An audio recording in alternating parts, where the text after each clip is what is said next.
शीशा खुला रखता तो हमारा माथा फट जाता, हम लोग सब मर जाता। ऐसा पुलिस का सामने में हुआ, हम कभी ऐसा हमला नहीं देखा। क्या कर रहे हैं? इतना পুলিশ বিজেপি को प्रोटेक्शन दे रहा है। দলীয় কর্মীর পরিবারের পাশে দাঁড়াতে গিয়েছিলেন, কিন্তু সেখানে পৌঁছানোর আগেই পরিস্থিতি বদলে গেল পুরোপুরি। মাঝ রাস্তায় পশ্চিমবঙ্গের সাবেক মুখ্যমন্ত্রী মমতা বন্দ্যোপাধ্যায়ের গাড়ি ঘিরে শুরু হলো চোর চোর স্লোগান। এমনকি গাড়ি লক্ষ্য করে ছোড়া হলো ইট, পাথর, কাদা ও জুতা। পরিস্থিতি এতটাই উত্তপ্ত হয়ে ওঠে যে সঙ্গে থাকা নেতারা নিরাপত্তার স্বার্থে গাড়ির কাজ তুলে দিতে বলেন, কিন্তু মমতার জবাব ছিল স্পষ্ট। গাড়ির কাজ তুলতে নিষেধ করে বলেন তিনি চোর ডাকাত নন। যা দেখছি আমার গাড়ির ওপরই তো দুমদাম ইট মারলো, এত ইট মেরেছে, যদি আমার গাড়ির কাজ বন্ধ না থাকতো মাথাটা ফাটিয়ে চুরচার করে দিত। এরকম অসভ্যতম আমি জীবনে দেখিনি।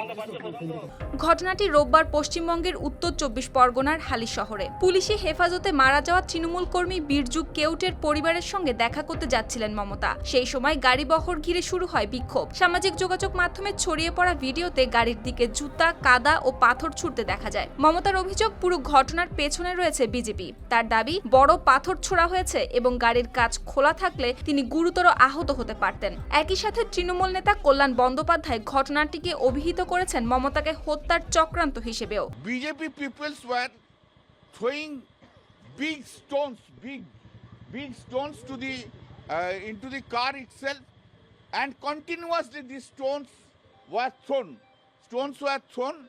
And then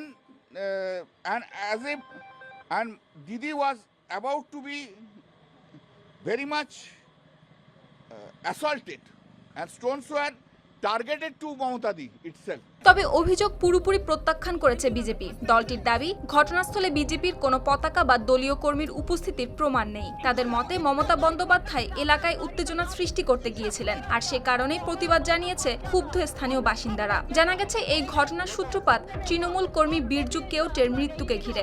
একাধিক অভিযোগে গ্রেপ্তারের পর পুলিশি হেফাজতে মৃত্যু হয় তার। পরিবারের অভিযোগ, পুলিশি নির্যাতনে মৃত্যু হয়েছে বীরজুর, আর সেই পরিবারের সঙ্গে দেখা করতে গিয়ে এবার হামলার মুখে পড়লেন মমতা। ফলে একটি হেফাজতে মৃত্যুর ঘটনা থেকে শুরু হওয়া উত্তেজনা এখন রূপ নিয়েছে তৃণমূল বিজেপির নতুন রাজনৈতিক সংঘাতে।